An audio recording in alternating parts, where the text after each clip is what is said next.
ഇതെന്താ ഇത്രമാത്രം ഈ ജോസ് കെ മാണിയുടെ ഇത്ര വെറുപ്പ്? അത് സ്വയം എനിക്ക് വ്യക്തിപരമായ ഒരാളെ കുറ്റം പറയുന്ന ഇഷ്ടമില്ല കേട്ടോ. അത് അയാൾ വിലയിരുത്തട്ടെ.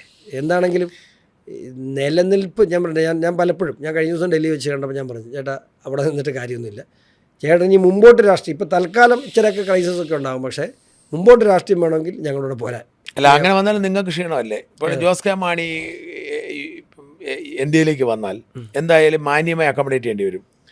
അല്ല, ഞാൻ രാജീവേട്ടനെ നിർത്തിക്കൊണ്ടല്ലേ ഞാൻ പറഞ്ഞത് ജോസ് കെ മാണി വാ തന്നെ. ഇവിടെ ഇനി കേരള കോൺഗ്രസിൻ്റെ ഉദ്ദേശ ലക്ഷ്യങ്ങൾ നിൽക്കാനാണ് ഉദ്ദേശമെങ്കിൽ അയാൾക്ക് എവിടെയെങ്കിലും ഒരു മന്ത്രിസ്ഥാനം MLA സ്ഥാനം മതിയെങ്കിൽ ഏതൊക്കെ മുന്നണി പോട്ടെ. പക്ഷെ അയാൾക്ക് അല്ലെങ്കിൽ കേരള കോൺഗ്രസ് നിലനിർത്തണമെന്നാണ് ജോസ് കെ മാണിയുടെ ആഗ്രഹമെങ്കിൽ അതിൽ ഇന്ത്യയിലേക്ക് വരണം. ഞാൻ രാജീവേട്ടന് മുമ്പ് വെച്ചാൽ വിളിച്ചത്. ഞാൻ പറഞ്ഞു, ചേട്ടൻ വന്നാൽ ഏറ്റവും കൂടുതൽ പേഴ്സണലി ദോഷം ഉണ്ടാകുന്ന ഒരാൾ ജനം വിലയിരുത്തുന്നത് ഇപ്പോൾ ചേട്ടൻ പറഞ്ഞാൽ ഞാനായിരിക്കും. ഞാൻ ആ നഷ്ടം അങ്ങ് സഹിച്ചു. കാരണം ഞാൻ ആരാന്ന് ബോധ്യമുള്ളിടത്തോളം കാലം എനിക്ക് മറ്റൊരാൾ ഭീഷണിയാകും എന്ന്, അല്ലെങ്കിൽ ഞാൻ എല്ലാ ദിവസവും 24 മണിക്കൂറും പ്രവർത്തിക്കുന്ന രാഷ്ട്രീയ പ്രവർത്തനമാണ്. എന്നെ സംബന്ധിച്ച് ഒരാൾ വന്നെന്നോർത്ത് എൻ്റെ പ്രസക്തി പോകുമെന്ന് വിശ്വസിക്കുന്ന ആളല്ല.